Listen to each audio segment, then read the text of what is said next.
టీశాట్ వీక్షకులకు నమస్కారం తెలియజేసుకుంటూ మన లెసన్ ప్రారంభిద్దాం. ఈరోజు మనం నేర్చుకోబోయే పాఠము ఎలక్ట్రానిక్ పరిపాలన, పౌర సేవలు.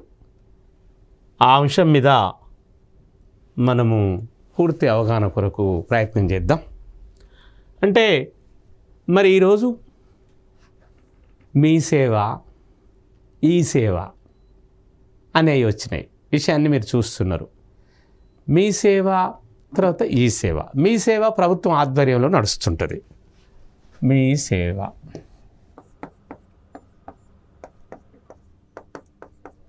తర్వాత ఈ సేవ అంటే పరిపాలనను, గవర్నెన్స్ను, పరిపాలనను ప్రజల దగ్గరికి తీసుకుపోవడానికి మారుతున్న కాలమాన పరిస్థితులకు అనుగుణంగా ఎలక్ట్రానిక్ అంశాన్ని ఇందులో ప్రవేశపెట్టారు. ఎందుకు జాప్యం అవుతుంది పరిపాలనలో? ప్రభుత్వం తీసుకున్న స్కీమ్స్ ప్రజలకు అందాలంటే మాన్యువల్గా మానవ సిబ్బందితో చేస్తే చాలా ఆలస్యం అవుతుంది. అందుకని ఇప్పుడు ఏం చేసిండ్రు, ఇంకా ప్రజలకు త్వరితగతిన పాలనా ప్రతిఫలాలు అందాలి కాబట్టి ఎలక్ట్రానిక్ సర్వీసెస్. అంటే మరి ఈరోజు ఎలక్ట్రానిక్ అంటే మనం చూస్తున్నాం. ఎలక్ట్రానిక్ అంటే బ్యాటరీ ద్వారా మరి ఏ విధంగా ముందుకు పోతుందో. ఎలక్ట్రిక్ అంటే కరెంటు, విద్యుత్ శక్తి. ఎలక్ట్రానిక్ అంటే బ్యాటరీ. మనం ముఖ్యంగా చెప్పుకోదలుచుకుంటే మీ సేవ ఉంది, ఈ సేవ ఉంది. ఇలాంటి ఈ సేవ, మీ సేవ కేంద్రాలను ఏర్పాటు చేసి మండల హెడ్ క్వార్టర్ పరిధిలో, జిల్లా హెడ్ క్వార్టర్ పరిధిలో, ఈరోజు గ్రామంలో కూడా ఇప్పుడు ఒక లైను వేస్తున్నారు. అంటే ఒక రకమైనటువంటి గ్రామానికి ఢిల్లీ నుంచి గల్లీకి ప్రభుత్వాలు చేసే పథకాలు, ఆ పథకాల వివరాలు చాలా వేగవంతంగా ప్రజలకు చేరుకోవాలనే ఒక ఉద్దేశంతో ఈ సేవ, మీ సేవ అనే పథకాలను తీసుకొచ్చారు. దాంట్లో మరి ఈ ఎలక్ట్రానిక్ పరిపాలనలో సివిల్ సర్వీసెస్, సివిల్ అంటే పౌరుడు, సివిక్. మరి ఈ పౌరునికి ఎలాంటి సర్వీస్ అందించాలి ప్రభుత్వాలు అనే విషయాన్ని మనం ఈరోజు నేర్చుకునే ప్రయత్నం చేద్దాం. ఇది పబ్లిక్ అడ్మినిస్ట్రేషన్లో భాగంగా మనం ఇప్పుడు నేర్చుకోబోతున్న విషయాన్ని మనం చూస్తున్నాం. ఇంట్రొడక్షన్లో మనం ఏం నేర్చుకోవాలి? ప్రస్తుత మానవాళి జీవన సరళిని సమాచార సాంకేతిక పరిపూర్ణంగా మార్చివేసింది. సమాచార సాంకేతిక రంగం. ఈ సమాచార సాంకేతిక రంగం అంటే ఈ యొక్క ఇన్ఫర్మేషన్ అండ్ టెక్నాలజీ,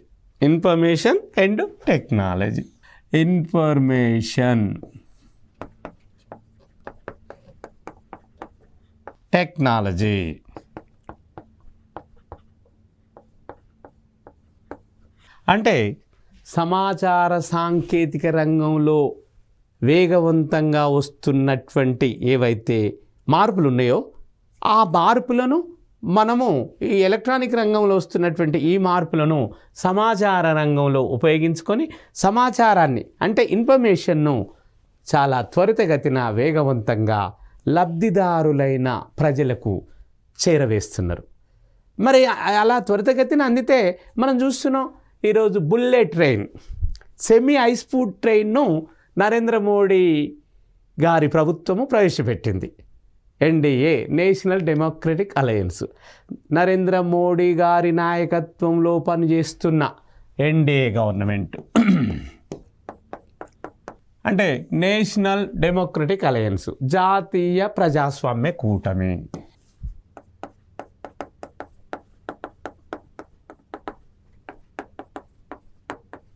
మన నరేంద్ర మోడీ ప్రధానమంత్రి గారు స్వయాన జపాన్ దేశాన్ని సందర్శించినప్పుడు అక్కడ బుల్లెట్ ట్రైన్స్ను చూసిన తర్వాత ఈ టెక్నాలజీ మాకు అవసరమని చెప్పి అక్కడ ఉన్నటువంటి ప్రైమ్ మినిస్టర్ గారితో చెప్తే వాళ్ళు సమాచార ఈ యొక్క రంగంలో వస్తున్నటువంటి అభివృద్ధిని చూసి సరే భారతదేశానికి ఇది మనం మ్యూచువల్ అండర్స్టాండింగ్ MOU చేసుకొని ఒక ఒప్పందం ద్వారా సెమీ హై స్పీడ్ రైలు ప్రాజెక్టును ఈరోజు గుజరాత్ రాజధాని అహ్మదాబాద్, మరి మహారాష్ట్ర రాజధాని బొంబాయి నగరాల మధ్యన 506 కిలోమీటర్ల మధ్యన ఆ యొక్క సెమీ హై స్పీడ్ రైలు ప్రాజెక్టును ప్రవేశపెట్టారు. అలానే ఇప్పుడు వందే భారత్ రైలు చూస్తున్నాం, చాలా స్పీడు. మన ట్రైన్స్ ఏమో గంటకు కామన్గా 60 నుంచి 80 అది పోతే, ఇంకా కొన్ని మరి శతాబ్ది ఎక్స్ప్రెస్ అనేది 100 కిలోమీటర్లు పర్ గంటకు. అయితే ఇదెంత పోతుంది? 220 కిలోమీటర్లు. మరి ఇంకా ఇది బుల్లెట్ ట్రైన్ వస్తే గంటకు 330 కిలోమీటర్లు, 320 కిలోమీటర్లు పోతుంది.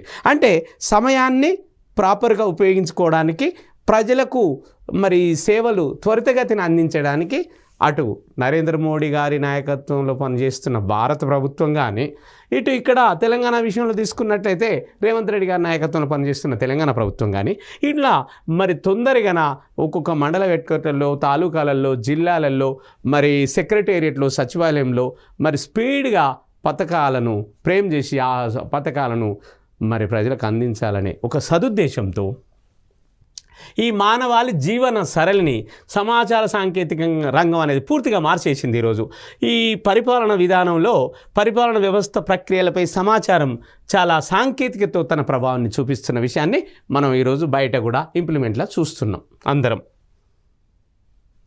ఇకపోతే ప్రభుత్వ విధానాలు, కార్యక్రమాలు సాధ్యమైనంత తొందరగా సమాచారం ఇవ్వడానికి ప్రయత్నిస్తాయి. ప్రభుత్వ పాలసీలు ఏమున్నాయి, ప్రభుత్వం ఎలాంటి విధానాలను ప్రవేశపెట్టింది, మరి రేపు వికలాంగులకు ఎలాంటి స్కీము, లేదా రైతులకు ఎలాంటి స్కీము, లేదా మహిళలకు ఎలాంటి స్కీము, అట్లా మరి షెడ్యూల్డ్ కులాలు, షెడ్యూల్డ్ జాతులు, బలహీన వర్గాలు, ఇట్లా అనేక రకాల మంది ప్రజలు ఉంటారు. అనేక రకాల మంది ప్రజలకు మరి రకరకాల పథకాలను రచించాలి. ఆ పథకాలను మన రాష్ట్ర శాసనసభలో ప్రవేశపెట్టి వాటిని బిల్లులను చట్టాలుగా మార్చి ఆ చట్టాలను మరి అమలు రూపంలో తీసుకొచ్చినప్పుడు ఆ ప్రభుత్వ విధానాలు అంటారు. వాటిని ప్రభుత్వ పథకాలు, ప్రభుత్వ పాలసీలు అంటారు, విధానాలు. ఆ ప్రభుత్వ విధానాలు, కార్యక్రమాలు చాలా త్వరితగతిన సాధ్యమైనంత వేగంగా సమాచారం ఇవ్వడానికి మరి ప్రజలకు అందుబాటులోకి రావడానికి తెలుస్తుంది. ఈరోజు రాష్ట్ర కార్యాలయాల్లో ఇంటర్నెట్ కేంద్రాలను స్థాపించడం, తక్షణ సమాచారాన్ని అందుబాటులోకి తేవడం. అంటే ఈరోజు మనము ఈ హైదరాబాద్లో ఉండి అమెరికాలో ఉన్న మన బంధువులతోని మాట్లాడగలుగుతున్నాము. ఒక విధంగా మరి ఇదే హైదరాబాద్ మహానగరం నుంచి గ్రామీణ ప్రాంతము ఎక్కడనో మరి మారుమూల ప్రాంతానికి, తాండాలల్లో కూడా నివసిస్తున్న ప్రజలకు ఇంటర్నెట్ సౌకర్యం, అంతర్జాలము ఏమంటారు? ఇంటర్నెట్ సౌకర్యాన్ని అంతర్జాలము అంటారు. అంతర్జాలం అంటే ఇంటర్నెట్, నెట్ లేదా ఇంటర్నెట్. ఈ ఇంటర్నెట్ సౌకర్యం ద్వారా మనము ప్రజలకు చాలా స్పీడ్గా, వేగవంతంగా అందిస్తున్న విషయాన్ని చూస్తున్నాం. అందుకని మండల లెవెల్లో, తాలూకాల, జిల్లా లెవెల్లో, రాష్ట్రం మొత్తం మీద ఈ కేంద్రాలను ఏర్పాటు చేసి స్థాపించి తక్షణం సమాచారాన్ని ప్రజలకు అందుబాటులోకి తేవడమే ప్రభుత్వం యొక్క లక్ష్యం. మరి ప్రజలకు అవసరమైన కళాశాల అడ్మిషన్లు, ఈరోజు 10th పాస్ అయిన అమ్మాయిలు, అబ్బాయిలు జూనియర్ కాలేజీలో అడ్మిషన్స్ తీసుకోవాలి. అదేవిధంగా జూనియర్ ఇంటర్మీడియట్ పాస్ అయిన, జూనియర్ సీనియర్ ఇంటర్మీడియట్ అంటే ఇంటర్మీడియట్ పూర్తి చేసిన మరి స్టూడెంట్స్ డిగ్రీలో అడ్మిషన్ తీసుకోవాలి. ఇప్పుడు డిగ్రీలో అడ్మిషన్స్ తీసుకోవాలంటే మీకు ఇప్పుడు ఏం పెట్టింది? మరి ఇక్కడ తెలంగాణ రాష్ట్ర ప్రభుత్వం దోస్త్ అనే ఒక పథకాన్ని ప్రవేశపెట్టింది. దోస్త్ అంటే ఏంది? ఇంతకుముందు మీరు ఇంటర్మీడియట్ పాస్ అయిన అభ్యర్థులు మీకు ఇష్టమైన కాలేజీకి వెళ్ళి మీరు అడ్మిషన్ పొందేవాళ్ళు. ఇప్పుడు అలా కాదు, మొత్తం అందరూ ఒకే నెట్లోకి వెళ్ళి ఒక నెట్ సెంటర్కి వెళ్ళి అప్లై చేసుకుంటారు. అప్లై చేసుకోవడానికి ప్రభుత్వం ప్రవేశపెట్టిన స్కీమ్ పేరే, అంటే ఇక్కడ ఉన్నత విద్యా మండలి తెలంగాణ ప్రభుత్వం వాళ్ళు, higher education council of higher education వాళ్ళు ఒక ఉన్నత విద్యా మండలి అనే దాన్ని తెలుగులో మనం చెప్పుకుంటాం. దాని ద్వారా మరి దోస్త్, DOST అంటే డిగ్రీ ఆన్లైన్ సర్వీసెస్ తెలంగాణ అనే స్కీమ్ ద్వారా మరి ఈరోజు ఇంటర్మీడియట్ ఉత్తీర్ణులైన అందరి విద్యార్థులు తమ డిగ్రీ ప్రవేశాల కొరకు అప్లై చేసుకునేటువంటి ఒక మరి అప్లికేషన్, ఒక ఇంటర్నెట్ సంస్థ. మరి ఈ విధంగా డిగ్రీ కళాశాలల్లో, మరి PG కళాశాలల్లో, పాలిటెక్నిక్, ఇట్లా యూనివర్సిటీలలో అప్లై చేసుకోవడానికి మరి ఇది బాగా పనిచేస్తుంది ఈ యొక్క ఎలక్ట్రానిక్ సేవ అనేది. అదేవిధంగా వ్యవసాయ ఉత్పత్తులు, ధరలు, నీటిపారుదల, మరి ఈరోజు రైతులంతా వ్యవసాయంలో వరి పండించి గోధుమలు, మొక్కజొన్నలు, పెసళ్ళు, రకరకాల ధాన్యాలను తీసుకొచ్చి మరి మార్కెట్లో అమ్ముకోవడానికి మరి ఆ యొక్క ధరలు ఏ విధంగా ఉన్నాయి, ఎక్కడ ఎంత జరుగుతుంది, ఈరోజు మరి ఒక్కొక్క మార్కెట్లో ఏ విధంగా ఉందని తెలుసుకోవడం, ఇదంతా సమాచారం చాలా త్వరగా. అట్లనే వాతావరణం ఎలా ఉంది, మరి వెదర్ రిపోర్టు, అదేవిధంగా పబ్లిక్ సర్వీస్ కమిషన్ల సమాచారం. ఈరోజు public service commission, Telangana public service commission, మరి టీజీపీఎస్సీ ఉంది, తెలంగాణ పబ్లిక్ సర్వీస్ కమిషన్. మరి అలానే UPSC, union public service commission. ఈ విధంగా ఇంకా ఎన్నో మరి అంశాలు ఉన్నాయి. ఇట్లా BSRB, banking service recruitment board కానీ, స్టాఫ్ సెలెక్షన్ కమిషన్ కానీ, ఇవన్నీ మరి తమకు కావలసిన మాన్యువల్ స్టాఫ్ను మరి భర్తీ చేసుకోవడానికి ఈ యొక్క తొందరగా నెట్ ద్వారా, ఇంటర్నెట్ ద్వారా, అంతర్జాలం ద్వారా సమాచారాన్ని ఉద్యోగార్థుల ప్రయోజనాల కొరకు, ఎవరి ప్రయోజనాల కొరకండి, ఉద్యోగార్థుల ప్రయోజనాల కొరకు వివిధ పోటీ పరీక్షలు నిర్వహించి ఆ ప్రవేశ పరీక్షలలో, ఆ పోటీ పరీక్షలలో వాళ్ళు అనుకున్న టార్గెట్ని ఎవరు రీచ్ అవుతారో వాళ్లకు ఇంటర్వ్యూలు కండక్ట్ చేసి ఉద్యోగ నియామక పత్రాలు అందజేస్తున్న విషయాన్ని మనం చూస్తున్నాం.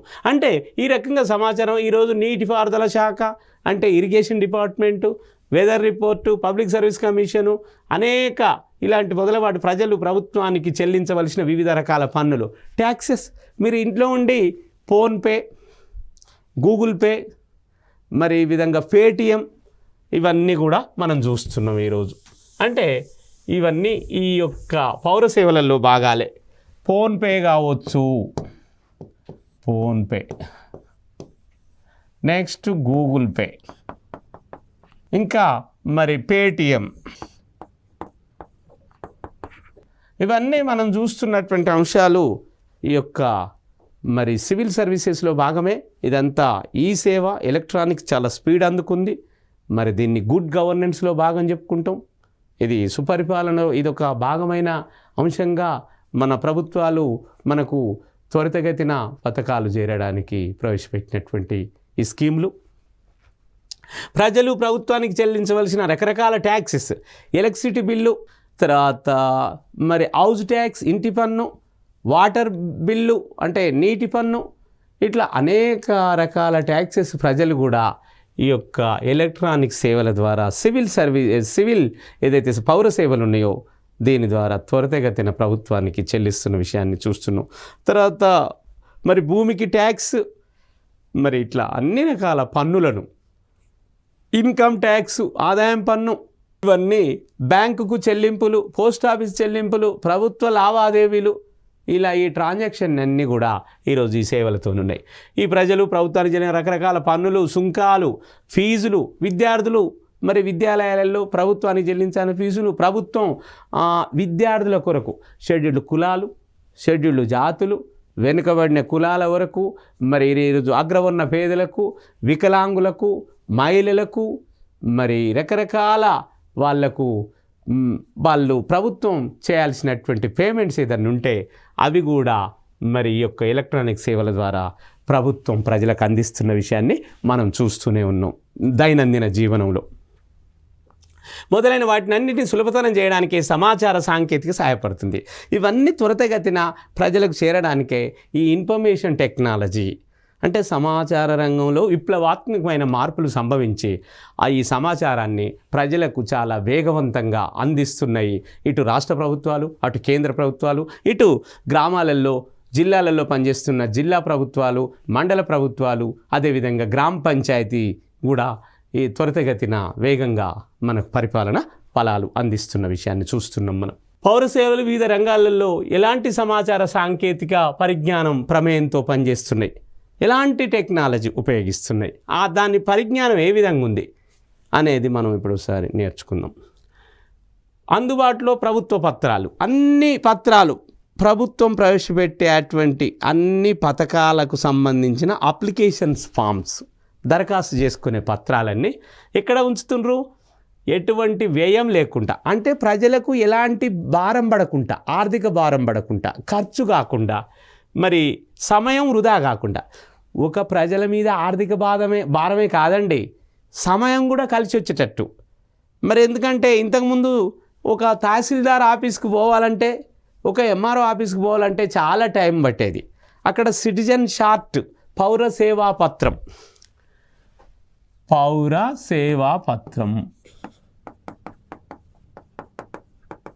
అంటే సిటిజన్ షార్ట్ మరి ఇది ప్రవేశపెట్టి మండల స్థాయిలో, జిల్లా స్థాయిలలో ప్రజలకున్న గ్రీవియన్సెస్, ప్రజలకు కావాల్సిన అంశాల మీద మరి ఎటువంటి వ్యయం లేకుండా, అంటే ఎలాంటి ఆర్థిక భారం ఖర్చు లేకుండా, ప్రజలకు సమయం కూడా వృధా కాకుండా, టైం వేస్ట్ లేకుండా మరి ఇలాంటివన్నీ ఇంటర్నెట్ ద్వారా, దేని ద్వారా?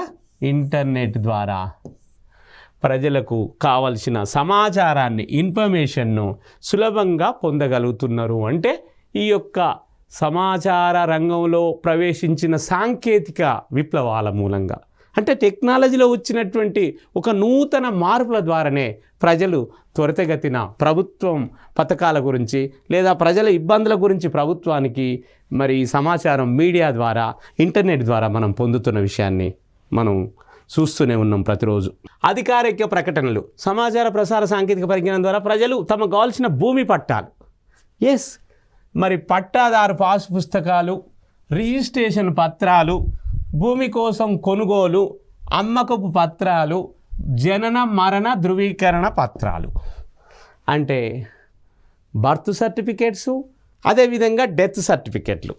ఈరోజు బర్త్ సర్టిఫికేట్,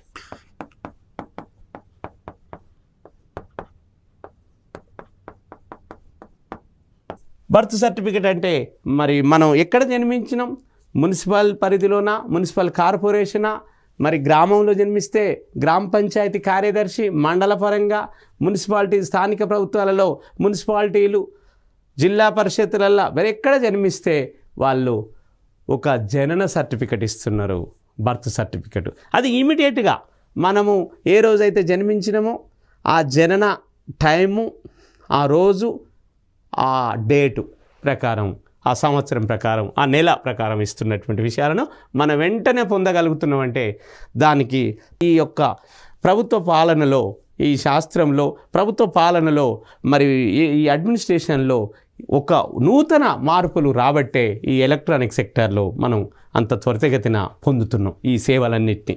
ఆన్లైన్ చెల్లింపులు, ఇప్పుడు పేమెంట్స్ అన్నీ, ఇంతకుముందు మనం ఏదన్నా బ్యాంకుకి వెళ్ళి డబ్బులు పే చేయాలన్నా, బ్యాంకు నుంచి డబ్బులు తీసుకోవాలన్నా, లేదా ఇతర ప్రైవేట్ వ్యక్తులకు డబ్బులు పంచాలన్నా ద్రవ్య రూపంలో, లేదా ఇతర వ్యక్తుల దగ్గర నుంచి మనం లోన్ తీసుకోవాలన్నా, ప్రభుత్వం దగ్గర నుంచి లోన్ తీసుకోవాలన్నా మనం వెళ్ళి వ్యక్తిగతంగా ఆ బ్యాంకుకు కానీ, పోస్ట్ ఆఫీసులకు కానీ, ఇతర సంస్థల దగ్గరికి కానీ వెళ్ళి మన టైంను మనము కొంత ఖర్చు చేసుకుంటే కానీ అయ్యేది. ఇప్పుడు అట్లా కాదు, మొత్తం ఆన్లైన్ చెల్లింపులు, అంటే నెట్ ద్వారానే పేమెంట్స్ అవుతున్నాయి.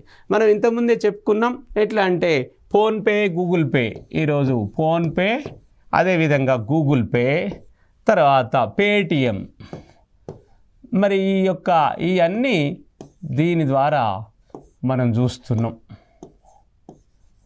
మరి ఈ విధంగా చేస్తున్నటువంటి అంశాలలో ఇంటర్నెట్ చాలా ఉపయోగపడుతుంది, అందరికీ అందుబాటులో ఉంచింది ప్రభుత్వం. విద్యుత్తు, టెలిఫోను, నీటి పన్ను వంటి వాటిని కూడా ప్రజలు ఆన్లైన్లో చెల్లిస్తారు. ఈరోజు ఎలక్ట్రిసిటీ బిల్లు, టెలిఫోన్ బిల్లు, మరి వాటర్ ట్యాక్స్, తర్వాత ఇంటి పన్ను, అనేక రకాల ట్యాక్సెస్ను కూడా మనం ఇంటర్నెట్ ద్వారా ప్రభుత్వానికి చెల్లిస్తున్నాం. ప్రభుత్వం కూడా అనేక సేవలను ఇదే ఇంటర్నెట్ ద్వారా ఈ పౌరులకు అందిస్తున్న విషయాన్ని మనం మర్చిపోకూడదు.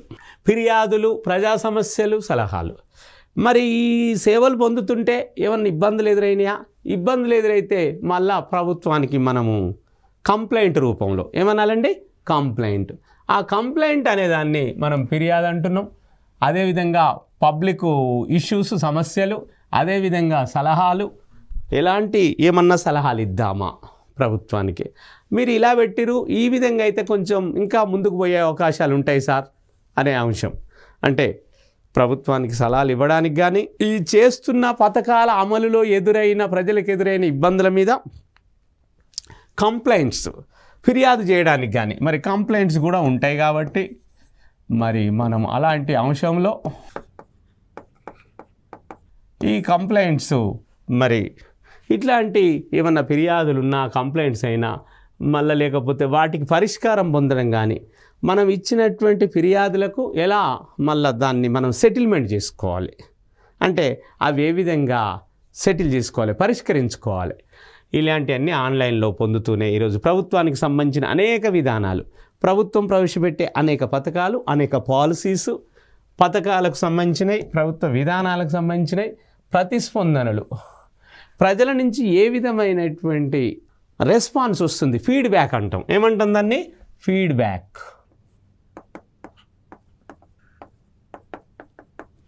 ఫీడ్బ్యాక్ అంటే ప్రతిస్పందన, ప్రజల నుంచి వచ్చే రెస్పాన్స్. చాలా బాగుందండి, ఈరోజు మహాలక్ష్మి పథకం ఉంది, ఉచిత బస్సు మహిళలకు కానీ, అట్లా కొంతమంది ఏమో ఇంకా అందరికీ పురుషులకు కూడా పెడితే బాగుండని కొంతమంది, వాళ్ళు పురుషులలో వచ్చిన అభిప్రాయం. కొంతమంది ఉద్యోగస్తులకు పెడితే బాగుండని, కొంతమంది ఈరోజు మద్యపానాన్ని బంద్ చేస్తే బాగుండని. అంటే ఎవరి అభిప్రాయం వాళ్ళు ప్రజలకు తెలియజేస్తారు. ఇదంతా కూడా ఆన్లైన్లోనే తెలియజేస్తారు. ఎందుకు? ఈరోజు సోషల్ మీడియా మరి చాలా వేగవంతంగా పనిచేస్తుంది. ఒకవైపు ప్రింట్ మీడియా, ఒకవైపు సోషల్ మీడియా, ఇంకొక వైపు ఎలక్ట్రానిక్ మీడియా, మనం చెప్పుకుంటున్నటువంటి ఈ యొక్క ఎలక్ట్రానిక్ సమాచారం. ఇవన్నీ మనం ఈ సమాచార రంగంలో వచ్చినటువంటి విప్లవాల వల్లనే మనం పొందగలుగుతున్నాం.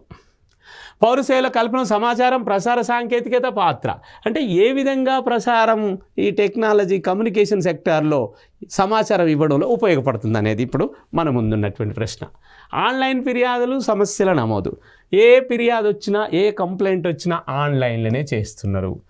ఎలాంటి సమస్య వచ్చినా దాన్ని నమోదు చేయడం, రిజిస్ట్రేషన్. ఆ రిజిస్ట్రేషన్ కూడా మరి ఎట్లా జరుగుతుంది రిజిస్ట్రేషన్ అంటే? ఇవన్నీ కూడా ఆన్లైన్లోనే జరుగుతున్నాయి. సమాచార రంగంలో వచ్చిన ఈ సాంకేతికత టెక్నాలజీతో ప్రజలు తమ సమస్యలను, ఫిర్యాదులను ఆన్లైన్లోనే మరి ఎలా చేస్తున్నారు? నమోదు చేసి, రిజిస్ట్రేషన్ చేసి, పరిష్కారాలను కూడా వెంటనే పొందుతున్నారు. సమస్యను అడగడమే తడువుగా ఆ సమస్య పరిష్కారం కూడా ప్రభుత్వం వెంటనే ఆన్లైన్లోనే ప్రజలకు అందజేస్తుంది. అదంతా దేనివల్ల సాధ్యమైంది అంటే ఈ సమాచార రంగంలో పబ్లిక్ అడ్మినిస్ట్రేషన్ ఏదైతే ప్రభుత్వ పాలనలో మరి ఈ యొక్క ఎలక్ట్రానిక్ సేవలు అంటే చాలా స్పీడ్గా ఈ యొక్క ఎలక్ట్రానిక్ అండ్ టెక్నాలజీలో వచ్చిన సాంకేతిక రంగంలో వచ్చిన మార్పుల మూలంగా అది సాధ్యపడ్డది. లేకపోతే అంత సాధ్యపడేది కాదు. ఒకప్పుడు అమెరికాలో మొబైల్ ఉపయోగించినప్పుడు మన ఇండియాలో ఫోన్ లేదు. ఏమైనా ట్రంక్ కాల్ బుక్ చేసే అవకాశం వచ్చేది. ఏమొచ్చేది? ట్రంక్ కాల్ అనేది అప్పుడు మనలో. ట్రంక్ కాల్ అంటారు. అంటే పోస్ట్ ఆఫీస్కి వెళ్ళి హైదరాబాద్ నుంచి విజయవాడకు ఫోన్ చేయాలంటే పోస్ట్ ఆఫీస్కి వెళ్ళి ట్రంక్ కాల్ బుక్ చేసేది. ఒక 3-4 గంటలు లేదా 5 గంటలు కూడా వేచి ఉన్న పరిస్థితులు ఉన్నాయి. అప్పుడు ఈ మొబైల్ ఫోను లేదు. మరి మొబైల్ ఫోను మరి 1985 సంవత్సరంలో రాజీవ్ గాంధీ గారి కాంగ్రెస్ ప్రభుత్వంలో మరి అప్పుడున్నటువంటి యొక్క సాంకేతిక శాఖ మంత్రి రాజీవ్ గాంధీ గారితో అమెరికా పోతే వాళ్ళు అక్కడ మొబైల్ ఫోన్ యూజ్ చేసేది. అక్కడి నుంచి ఆ టెక్నాలజీని, ఆయన పేరు శ్యామ్ పిట్రోడా, రాజీవ్ గాంధీ గారి గవర్నమెంట్లో సాంకేతిక శాఖ మంత్రిగా పనిచేసిన 1985 సంవత్సరంలో ఆ మంత్రి పేరు సాంకేతిక సమాచార శాఖ మంత్రి శ్యామ్ పిట్రోడా.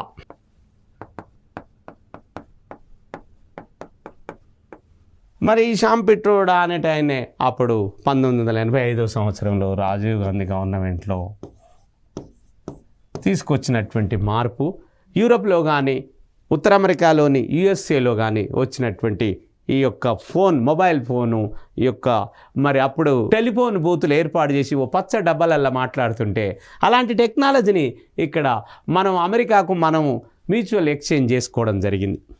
మరి ఈ విధంగా సమస్యలు అన్ని అభిప్రాయాలు కూడా ఈ యొక్క టెక్నాలజీ ద్వారా మనము పొందవచ్చు, తెలియపరచవచ్చు.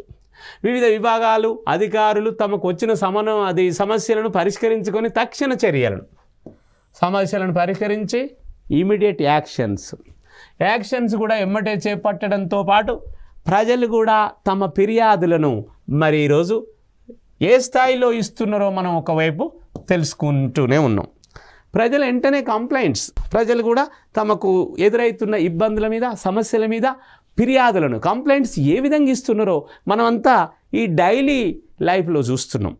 మరి ఇదన్నీ ఈ ఎలక్ట్రానిక్ రంగంలో ప్రభుత్వ పాలనలో వచ్చినటువంటి ఒక నూతన మార్పులు. ఈ మార్పులను ఆహ్వానిస్తూ ప్రజలు సమయాన్ని ఆదా చేసుకుంటారు. అదేవిధంగా ఆర్థిక భారం పడకుండా ప్రజల మీద జరుగుతుంది. ఇదంతా ఎవరు ప్రవేశపెట్టారు? ప్రభుత్వం. అటు యూనియన్ గవర్నమెంట్, ఇటు స్టేట్ గవర్నమెంట్, అటు కేంద్ర ప్రభుత్వం, ఇటు రాష్ట్ర ప్రభుత్వం, మళ్ళీ మనం స్థానిక ప్రభుత్వాలు అంటే లోకల్ గవర్నమెంట్స్, జిల్లా పాలన, మండల పాలన, గ్రామ పంచాయతీ, ఈ విధంగా మున్సిపాలిటీలు, కార్పొరేషన్లు. మరి ఆన్లైన్లో దరఖాస్తుల రిజిస్ట్రేషను, మరి ఆన్లైన్లోనే అప్లికేషన్స్ను రిజిస్ట్రేషన్ చేసుకుంటున్నాం. తమకు కావాల్సిన దరఖాస్తులు పొందుతున్నాం, అప్లికేషన్స్ను రిసీవ్ చేసుకుంటున్నాం, అప్లికేషన్స్ను సబ్మిట్ చేస్తున్నాం. అంటే దరఖాస్తులు పొందడం, దరఖాస్తులను మళ్ళీ ప్రభుత్వానికి సబ్మిట్ చేయడం, ఇవన్నీ కూడా జరుగుతున్నాయి. తిరిగి దాఖలు చేయడం అంటే మన ప్రభుత్వానికి సబ్మిట్ చేయడం, ఎలాంటి అడ్డంకులు లేకుండా, అంటే ప్రజలకు ఎలాంటి ఇబ్బందులు లేకుండా సులభంగా పొందవచ్చు. ప్రజలకు ఇబ్బందులు లేకుండా సులభంగా పొందే విధానం ఈ యొక్క పౌర సేవల ద్వారా ప్రభుత్వ పాలనలో ప్రజలందరూ చాలా ఈజీగా పొందుతున్నటువంటి విషయాన్ని మనం నేర్చుకుంటున్నాం ఈరోజు. మరి ఉదాహరణకు స్వయం ఉపాధి అంటే self employment. For example self employment తీసుకోండి, లేదా పెన్షన్స్. ఎవరైతే ప్రభుత్వ ఉద్యోగులుగా రిటైర్మెంట్ తీసుకున్నారో, మరి ఆ ప్రభుత్వ ఉద్యోగులుగా పదవి విరమణ పొందిన తర్వాత వాళ్ళకి కావాల్సిన పెన్షన్స్, మరి ఈ పెన్షన్స్, విద్యార్థులకు కావాల్సిన స్కాలర్షిప్లు ఎలా? Social welfare department, minority welfare department, తర్వాత ట్రైబల్ వెల్ఫేర్ డిపార్ట్మెంటు, తర్వాత ఇవన్నీ social welfare, tribal welfare, minority welfare, ఈ యొక్క మరి ఇవన్నీ ప్రజల సంక్షేమం కొరకు, విద్యార్థుల సంక్షేమం కొరకు, ఆర్థికంగా వెనుకబడ్డ ప్రజల కొరకు, ఆ విద్యార్థుల కొరకు అనేక రకాల స్కాలర్షిప్లను ప్రభుత్వము డబ్బుల రూపంలో శాంక్షన్ చేసి ఆ పిల్లల చదువులకు, మళ్ళీ ఉన్నత చదువులకు, ఇప్పుడు చదువుతున్న చదువులకు ప్రభుత్వం జారీ చేస్తుంది. ఇవన్నీ కూడా ఆన్లైన్లో మనం పొందుతున్నాం. మరి ఇలాంటి సేవలన్నీ మనం పొందుతున్న విషయాన్ని మనం మరవకూడదు. ఇదంతా ప్రభుత్వమే. ఎవరు చేస్తున్నారు? ప్రభుత్వం చేస్తుంది. ప్రభుత్వ పాలనలో ఇదంతా భాగం. మరి ఆన్లైన్లో పత్రాలు పొందడం తన దైనందిన జీవితంలో, డైలీ లైఫ్లో, నేను అప్పటి నుంచి అదే చెప్తున్నా మీకు, ప్రజలు తమ దైనందిన జీవితంలో అంటే డైలీ లైఫ్లో ప్రభుత్వం నుంచి జనన మరణ పత్రాలు, కుల ధృవీకరణ పత్రాలు, క్యాస్ట్ సర్టిఫికెట్లు, డెత్ సర్టిఫికెటు, తర్వాత బర్త్ సర్టిఫికెటు, ఇట్లా స్థానిక హోదా అంటే local area certificate, local area, birth certificate, death certificate, caste certificate, ఇట్లా విద్యార్థులకు కావాల్సినవి, ప్రజలకు కావాల్సినవి, ఉద్యోగస్తులకు కావాల్సినవి, సర్వీస్ బుక్కులు, ఇట్లా అనేక రకాల వాళ్ళ యొక్క ఏది ఉన్నా ప్రభుత్వం నుంచే పొందుతున్నటువంటి అవసరాన్ని మనం చూస్తున్నాం ఈ పత్రాలు పొందడం. ఇకపోతే ఆసుపత్రులకు వెళ్ళడం, హాస్పిటల్స్కి ముందు పోయి అక్కడ నమోదు చేయడం, జనన మరణ సమాచారాన్ని మనం ఇవ్వడం, వాళ్ళ కాంచి పత్రాలు పొందడం, ఇవన్నీ స్థానిక సంస్థలలో ఆన్లైన్ ద్వారా అంటే లోకల్ ఇన్స్టిట్యూషన్స్, మరి మీ సేవ, ఈ సేవ ప్రభుత్వ సంస్థల ద్వారా మనం పొందుతున్నాం. మరి ఇవన్నీ పొందుతున్న ద్వారా ప్రజలకు కావాల్సిన దృక్పథం వెంటనే ఎటువంటి జాప్యం లేకుండా, ఎలాంటి ఆలస్యం లేకుండా ఒక ప్రభుత్వ శాఖ వ్యక్తిగతంగా కలిసి ఆ అధికారి ప్రవర్తనను మనము బాధపడడం కంటే, లేదా లంచాలు ఇవ్వడం తప్పింది, అవినీతికి ఆస్కారం లేకుండా, అంటే ఎలాంటి కరప్షన్ లేకుండా, ఎలాంటి లంచాలు లేవు, కరప్షన్ లేదు, మరి ఇంకా అవినీతికి తావు లేకుండా, అధికారులు మన మీద కోప్పడడానికి వీల్లేదు. మనం వాళ్ళని వ్యక్తిగతంగా కలుస్తలేం కదా, అన్నీ ఆన్లైన్లోనే చేసుకుంటున్నాం కదా. ఇంతకు పూర్వం ఈ ఆన్లైన్ లేకముందు ఎట్లుంటే మనం ఆఫీస్కి వెళ్ళి ఆ అధికారులను వ్యక్తిగతంగా కలవాల్సి వచ్చేది. ఇప్పుడు అవసరం లేకుండానే ఎలాంటి లంచాలకు తావు లేకుండా, ప్రభుత్వము ఎలాంటి అభ్యంతరాలు లేకుండా ఈ సేవలు అందిస్తున్న విషయాన్ని మనం చూస్తున్నాం. మరి ఆన్లైన్లో భవన నిర్మాణ ఒక భవనం నిర్మించాలంటే దానికి కావాల్సిన ప్రణాళికలు, మరి దానికి కావాల్సిన మున్సిపల్ కార్పొరేషన్ అధికారుల యొక్క భవన నిర్మాణ ప్లానింగులు, ప్రణాళికలు, ప్లాట్లను విభజించడం, తర్వాత నిర్మాణాల క్రమబద్ధీకరణ, అనేక వాటిని త్వరితగతిన చాలా వేగంగా మరి పొందడం కూడా మనం చూస్తున్న విషయాన్ని ఇక్కడ నేర్చుకుంటున్నాం.